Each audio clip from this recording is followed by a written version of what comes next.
นี่ความสุกจนแตกมากาแฟเพราะว่าฝนตกห่ำมัน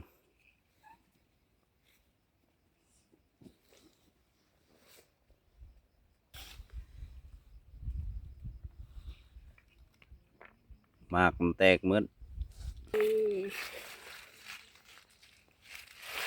เต่าบอโปเอง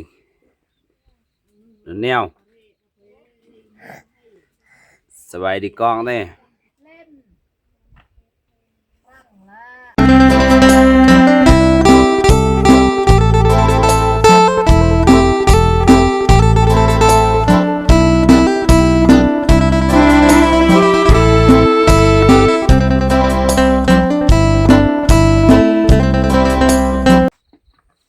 เอากลับสบายดีพี่น้อง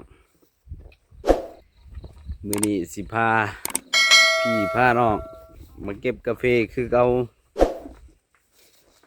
หลังจากฝนตกมาหลายมื้อบ่ได้ไปใส่มื้อนี้ฝนเซาตกอากาศก็แจ่มใสดีพี่น้องเก็บกาแฟเอื้อยคือเก่านี่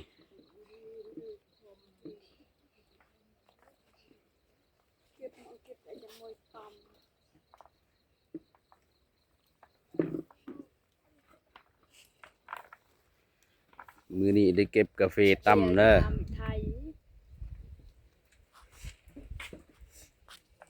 มะม่วงเธอกันยีทบดังรถไม่เล่น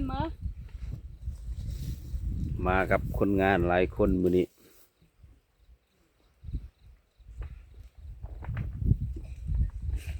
มารับจ้างโล3,000กีบไผว่างก็มาได้พี่น้อง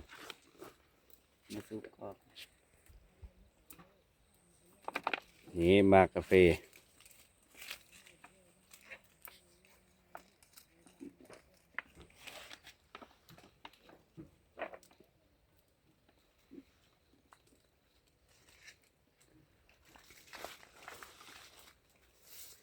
ก่อนสิเก็บก็เลาะเบิ่งกาแฟก่อน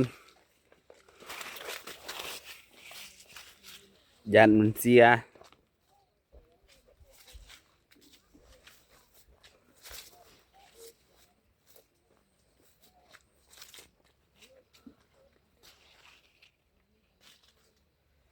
นี่พี่น้องกาแฟสุกเบิดเลย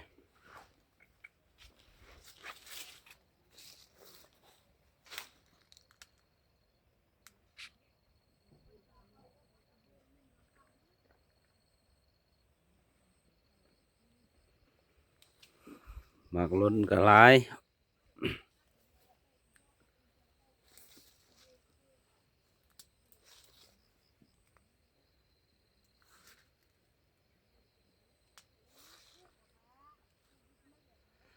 อากาศดีมื้อนี้ท้องฟ้าก็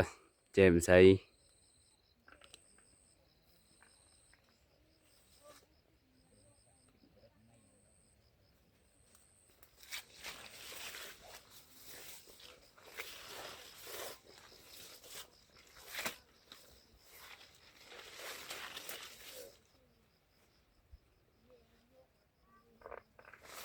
นี่ความสุกจนแตก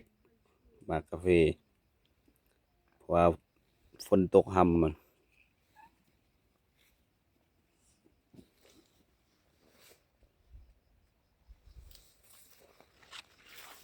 นี่ต้นที่สุกลายก็มีนี่สุกเมื่อต้นเลยนี่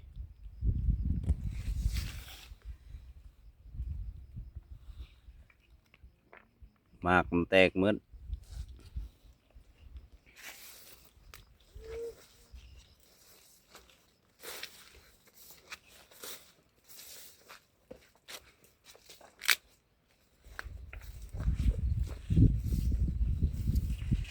เลาะเบิ่งคนงานก่อน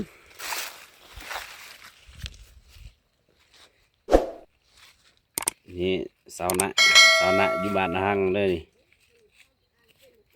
สบายดีกล้องเด้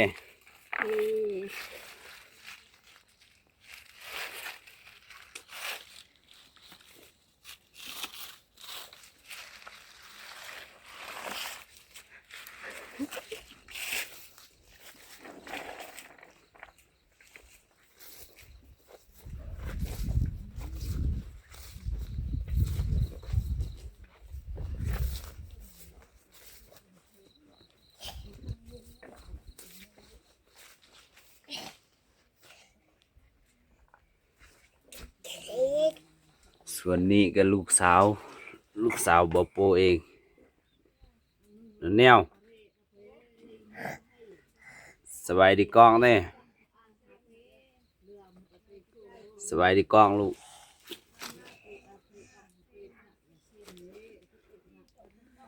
นั่งลิ้นคนเดียวบ่มีหมู่มื้อนี้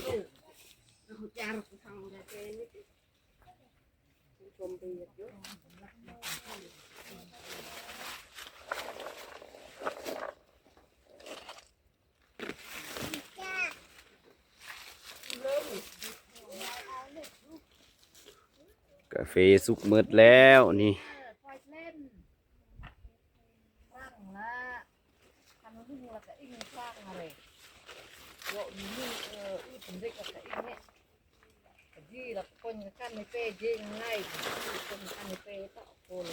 นี่คนงานเฮามื้อนี้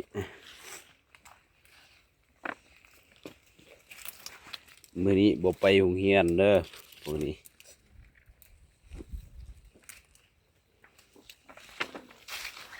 มันcái prang nung prang nung mà elo là nèo câu nung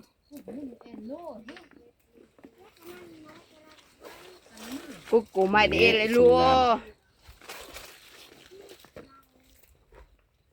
lịch của mày à ca còn prang sạt ít hay ấp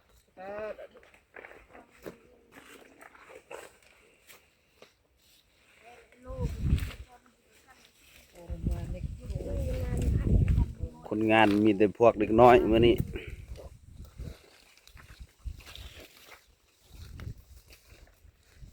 โล3,000กีบ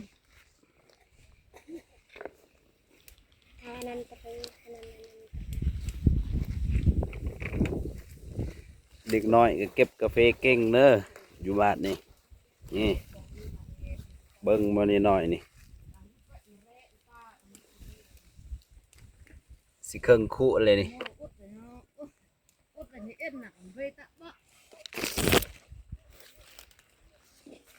นี่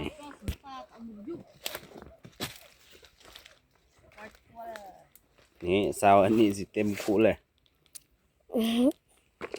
lang ke arah bagan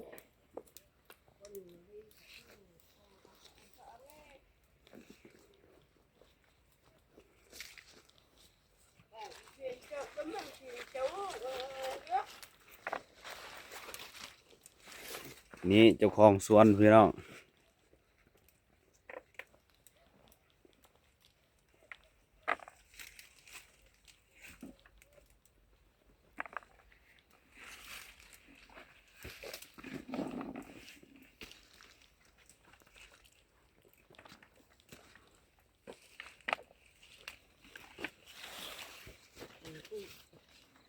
นี่เลยพี่น้องวิธีชีวิตชาวสวนกาแฟ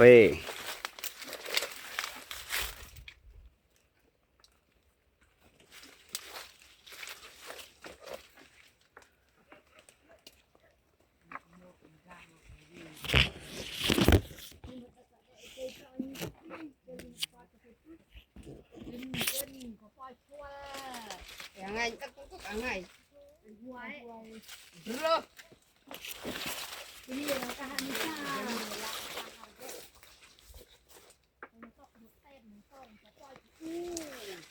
กิจวัตรประจำวันชาวบ้านเขตนี้แม่นเก็บกาแฟนะพี่น้อง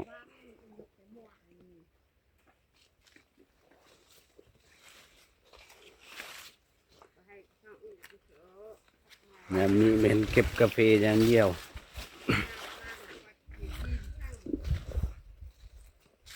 หน้ากับมีพี่น้อง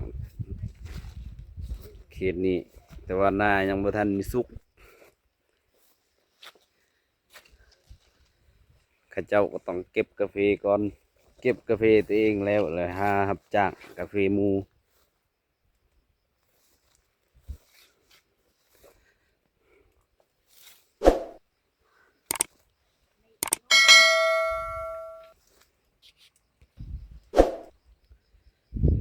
และคลิปนี้ก็ขอจบเพียงเท่านี้ขอกล่าวคำว่าสบายดีก่อนสิจบคลิปก็อย่าลืม กดไลค์กดแชร์และกดติดตาม เพื่อบ่พลาดคลิปใหม่ๆสบายดีพี่น้อง